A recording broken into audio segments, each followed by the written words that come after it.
Tabi'un. Perkenalkan, saya Neliati, mahasiswa PPG dalam jabatan 3 LPTK Universitas Muhammadiyah Metro Lampung dengan nomor UKG 2015 0254 3938. Pada hari ini saya akan melaksanakan uji kinerja mata pelajaran sejarah kelas 10 di instansi SMA N1 Tulang Bawang Tengah. Untuk lebih lanjut, kita ikutin prosesnya. Wassalamualaikum warahmatullahi wabarakatuh.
Bismillahirrahmanirrahim. Assalamualaikum warahmatullahi wabarakatuh.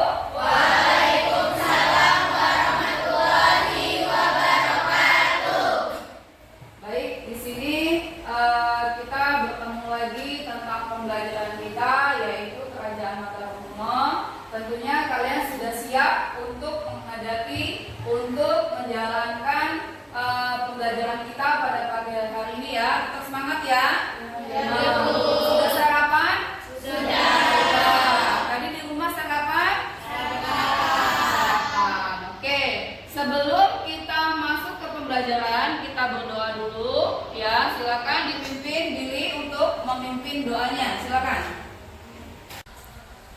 Marilah kawan-kawan, belum belajar apa baiknya kita berdoa. Berdoa mulai.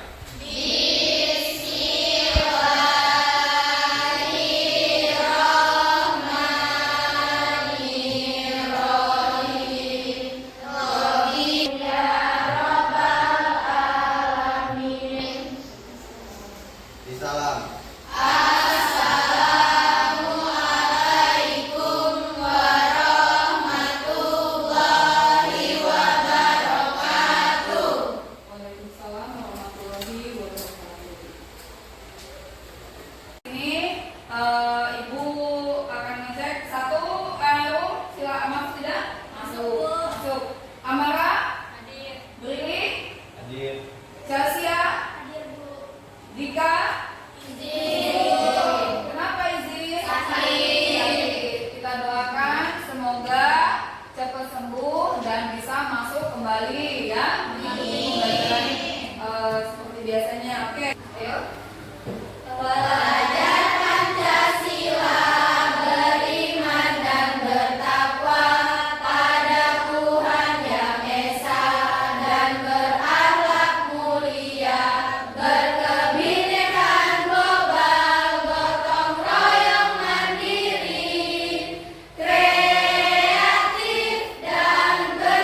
depan ada gambar 2 ya, yaitu candi nomor 1. Kita masuk ke tujuan pembelajaran kita.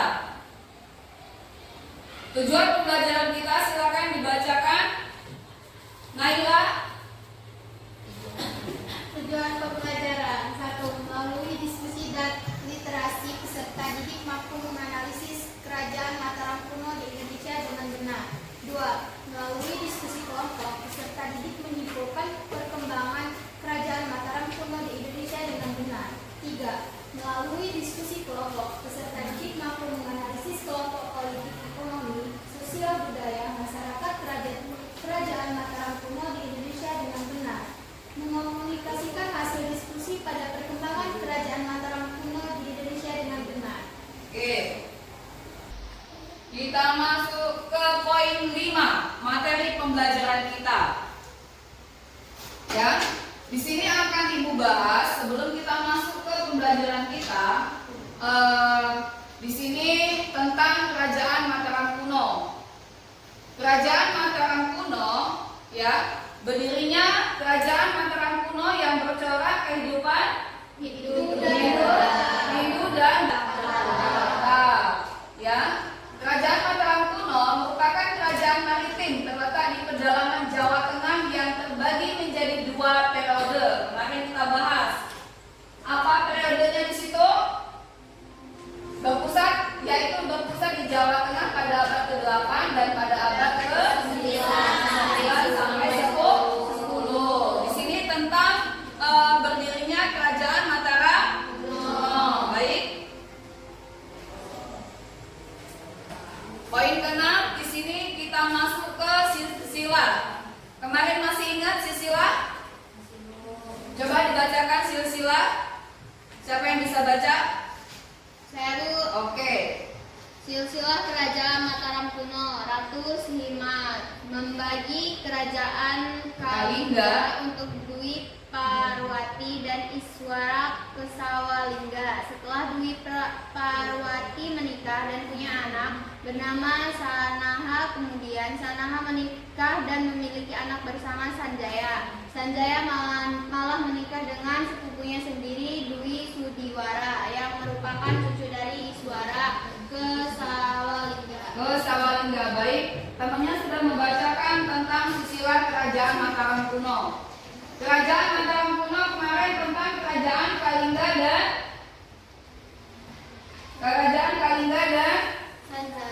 Sanjaya. Masa jayanya kerajaan Mataram kuno terletak pada kerajaan Kalingga atau kerajaan apa tadi? Sanjaya. Kerajaan Sanjaya apa kerajaan Kalingga? Masa jayanya kerajaan Mataram kuno? Kerajaan Sanjaya. Kenapa silsilah kerajaan Mataram kuno ini bersatu? Dikaitkan dengan apa? Dengan perkawinan. Jadi mereka, kerajaan Mataram kuno ini, kerajaan Kalingga dan kerajaan Sanjaya disatukan oleh perkawinan. Itulah adalah silsilah dari kerajaan Mataram kuno. Oke, kita masuk ke peta konsep. Peta konsep di sini sedikit Ibu jelaskan, yaitu, nah ini peta konsep, masih kelihatan ya? Peta konsep. Peta konsep ini adalah silsilah dari kerajaan Mataram kuno. Ya.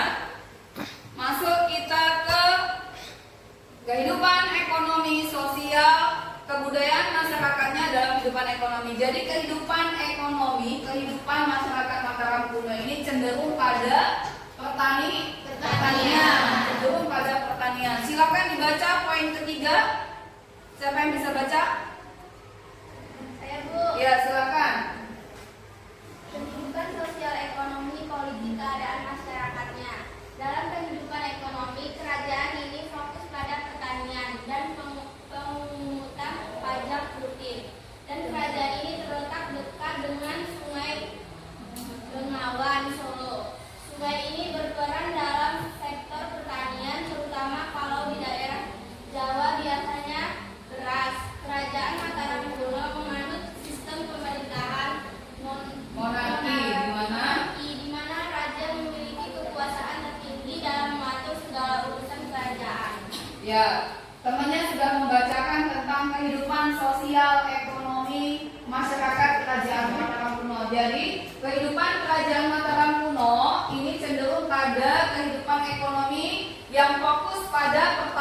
pertanian. Dan pemungutan pajak itu masih rutin dilakukan, dan kerajaan ini terletak dekat dengan Sungai Bengawan Solo. Sungai ini berperan dalam sektor pertanian, ya. Jadi semua berperan dalam sektor pertanian. Bengawan Solo ini, Sungai Bengawan Solo ini dimanfaatkan oleh masyarakat Kerajaan Mataram kuno. Sungai ini berperan dalam sektor pertanian, terutama kalau di daerah Jawa biasanya beras, ya, utama itu. Kerajaan Mataram kuno menganut sistem pemerintahan monarki, di mana raja memiliki kekuasaan tertinggi. Jadi Kerajaan Mataram kuno ini adalah kerajaan yang menganut sistem monarki yang tinggi, yaitu Kerajaan Sanjaya, ya, kekuasaan tertinggi dalam mengatur segala kekuasaan kerajaan. Baik, kita masuk ke masyarakat keturunan Kerajaan Mataram kuno. Kerajaan Mataram kuno pertama kali dipimpin oleh, silakan dibaca siapa? Kelompok 1 silakan dibaca dulu. Yang belum, kelompok berapa yang belum baca? Ya, kelompok 1. Silakan kelompok 1. Masa peruntukan Kerajaan Mataram kuno. Kerajaan Mataram kuno pertama kali dipimpin oleh Raja Sanjaya yang bergelar Rakai Mataram. Sang Ratu Sanjaya yang buktikan dengan prasasti Canggaldan cerita Parahayang. Sayangnya pada pertengahan abad ke-8 Raja Sanjaya meninggal dunia. Kedudukannya kemudian digantikan oleh sang putra Rakai Panangkaran.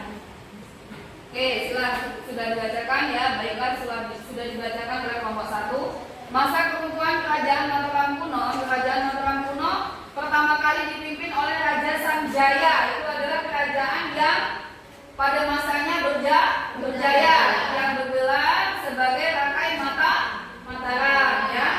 Raja Ratu Sanjaya dibuktikan dengan prasasti Canggal. Nah, ini ada 2 di depan di layar proyektornya. Di PPT-nya ada 2, yaitu layar Canggal, Secarita Parahyangan. Ini bentuknya di depan, ya. Kalau bingung apa itu Canggal dan Carita, di depan bentuknya, ya. Sayangnya pada pertengahan abad ke-8 Raja Sanjaya meninggal dunia. Nah, kedudukannya kemudian digantikan oleh putranya. Putranya siapa putranya? Ya, paham ya sampai di sini? Oke. Dari tujuan pembelajaran kita itu ada, ya, ada 4 tentang silsilah Kerajaan Mataram kuno.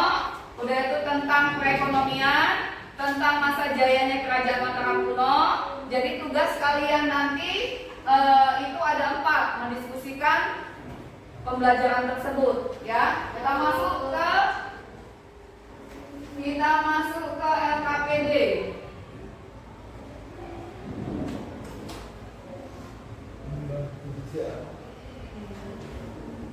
Nah, sekarang Ibu akan membagikan LKPD. Ibu bagikan LKPD, silakan diisi. Silakan diisi dengan berdiskusi.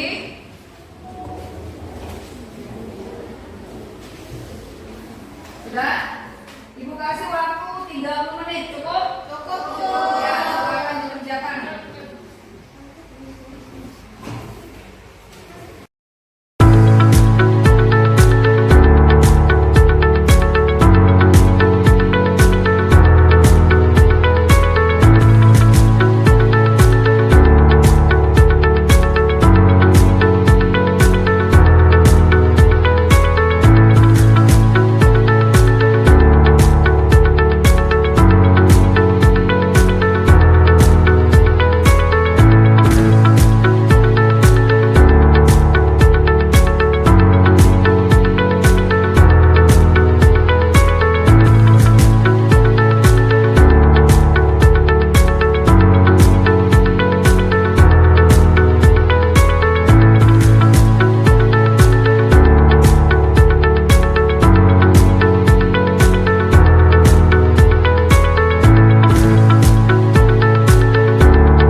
peninggalan Kerajaan Mataram kuno. Awalnya, Kerajaan Mataram kuno terletak di Jawa Tengah, di wilayah aliran Sungai Bogowonto, Prolo, Pelo, dan Begawan Solo. Kemudian, kerajaan tersebut dipindahkan oleh Empu Sendok ke Jawa Timur. Sejarah mencatat terdapat 3 wangsa atau dinasti yang pernah menguasai Kerajaan Mataram kuno, yaitu Wangsa Sanjaya, Wangsa Sailendra, dan Wangsa Istana. Wangsa Sanjaya merupakan pemeluk agama Hindu beraliran Siwa, sedangkan Wangsa Sailendra merupakan pengikut agama Buddha. Sementara Wangsa Istana merupakan wangsa yang baru yang didirikan oleh Empu Sendok. Baik, terima kasih. Di sini kami membuka sesi tanya jawab. Yang ingin bertanya dipersilakan. Silakan kelompok 1 yang mau ditanyakan kelompok lain. Kelompok lain menanyakan ke kelompok 1, silakan. Ya, silakan dari kelompok berapa? Dari kelompok 1. Kelompok 1. Silakan kelompok 1. Apa saja peninggalan kerajaan itu? Peninggalan apa saja? Baik, terima kasih. Izinkan kami menjawab. Peninggalan Kerajaan Mataram kuno ada 2, yaitu peninggalan prasasti dan candi. Oke, betul tidak jawabannya? Betul. Siapa lagi yang mau ditanyakan ke kelompok 1? Tidak ada? Cukup jelas? Oke, dari dulu kelompok 1, kelompok 4. Kami akhiri. Wassalamualaikum warahmatullahi wabarakatuh. Waalaikumsalam warahmatullahi wabarakatuh. Oke, dari liwat temannya, ayo silakan. Kami dari kelompok 2 ingin mempresentasikan hasil diskusi kami tentang perkembangan Kerajaan Mataram kuno. Kerajaan Mataram kuno merupakan kerajaan yang bercorak Hindu, namun mengalami perpecahan dan menjadi bercorak Hindu dan Buddha. Selain itu, kerajaan ini juga terbagi dalam masa atau periode yang berbeda, yakni pada abad ke-8 berpusat di Jawa Tengah dan di abad ke-9 berpusat di Jawa Timur. Kala berpusat di Jawa Tengah dipimpin oleh 2 wangsa, yakni dinasti Sanjaya Buddha dan dinasti Sailendra Hindu. Sedangkan di Jawa Timur diperintah oleh dinasti Istana. Oke, silakan. Kami di sini membuka sesi tanya jawab. Ada yang ingin bertanya? Sejarah Kerajaan Mataram kuno pernah mengalami kerajaan dan kemunduran puncak. Dalam kejayaan terjadi pada masa pemerintah Raja siapa? Jadi mengalami kemunduran ya, maksudnya Naya. Apa jawabannya? Kejayaan Sailendra. Masa kejayaan Sailendra. Benar nggak kelompok 4? Benar, Bu. Oke, betul. Silakan yang lain mau ditanyakan. Ada yang Kami menganalisis kehidupan politik, ekonomi, sosial, budaya pada masyarakat Mataram kuno. Ya, silakan. Raja pertama, Kerajaan Mataram Islam, Satuwijaya menghadapi banyak rintangan, terutama dari bupati di pantai utara Jawa yang dahulu tunduk kepada pajak. Mereka terus melakukan pemberontakan karena ingin melepaskan diri dari pajak dan menjadi kerajaan yang merdeka. Kendati demikian, Satuwijaya tetap berhasil melakukan perluasan wilayah sehingga berhasil menduduki seluruh wilayah di Jawa Tengah dan Jawa Timur. Kesultanan Mataram mencapai puncak kejayaan pada masa pemerintahan Sultan Agung. Di bawah kekuasaannya, Mataram sempat beberapa kali ini penyerangan di Batavia untuk memerangi VOC. Oke, silakan. Sekian presentasi dari kami. Sesi pertanyaan kami buka. Apakah ada yang ingin ditanyakan? Ya, baik. Silakan temannya yang mau tanya. Temannya kelompok berapa? Kelompok 2, silakan. Kelompok 2 untuk menanyakan kelompok 3. Saya dari kelompok 2 ingin bertanya, apa perbedaan dinasti Sanjaya dan dinasti Sailendra. Apa perbedaan dinasti Sanjaya dengan dinasti Sailendra? Izin menjawab, dinasti Sanjaya beraliran Hindu yang memegang kerajaan Mataram kuno di Jawa Tengah bagian utara, dan kerajaan dinasti Sailendra beraliran Buddha yang memegang kerajaan Mataram kuno di Jawa Tengah pada bagian selatan. Oke, betul tidak jawabannya? Benar. Baik, betul jawabannya. Ada yang mau tanyakan lagi kelompok lain? Baik, diakhiri silakan. Sekian presentasi dari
APD sudah, tentang pengisian Google Form sudah.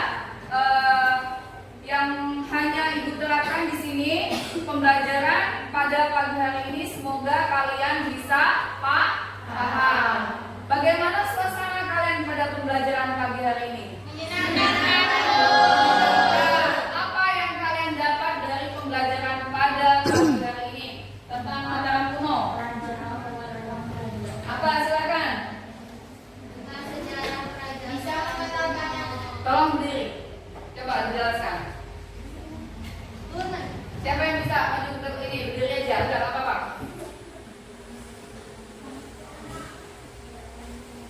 Ayo. Bisa mengetahui tentang sejarah kerajaan Mataram kuno. Apa itu kerajaan Mataram kuno? Kerajaan yang bercorak Hindu dan Buddha. Ya, kerajaan Mataram kuno adalah kerajaan yang bercorak Hindu dan Buddha dengan masa kerajaan Sanjaya dan Saidya. Kedua kerajaan ini dikaitkan, dihubungkan dengan sebuah perkawinan. Dan masa jayanya itu adalah kerajaan Sanjaya yang bernama rajanya siapa? Halo, siapa rajanya? Siapa raja Sanjaya?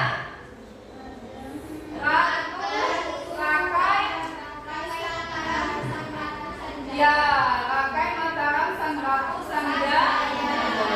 Itu adalah masa kejayaan kerajaan Mataram kuno.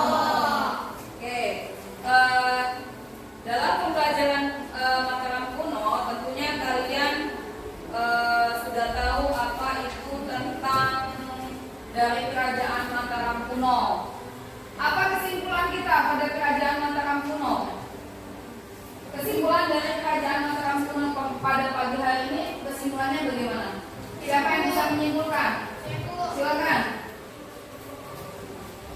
Kerajaan Mataram kuno adalah sebuah kerajaan yang dulu pernah ada di wilayah Indonesia pada abad ke-8 dengan sebutan Medang. Dua, kerajaan Mataram kuno adalah bagian dari salah satu kerajaan yang memiliki corak Hindu dan Buddha. Tiga, kerajaan Mataram kuno pada awalnya yaitu pada abad ke-8 berdiri di Pulau Jawa, yaitu di wilayah yang sekarang termasuk dalam wilayah Jawa Tengah. Oke, baik. Naila sudah menyimpulkan tentang kerajaan Mataram kuno. Jadi kerajaan Mataram kuno itu adalah kerajaan yang berdiri dari kerajaan wilayah Pulau Jawa. Ya, yang merupakan apa? Yang merupakan kerajaan Kalinga atau kerajaan Saidya. Baik, di sini sudah paham apa kesimpulan kita? Ya.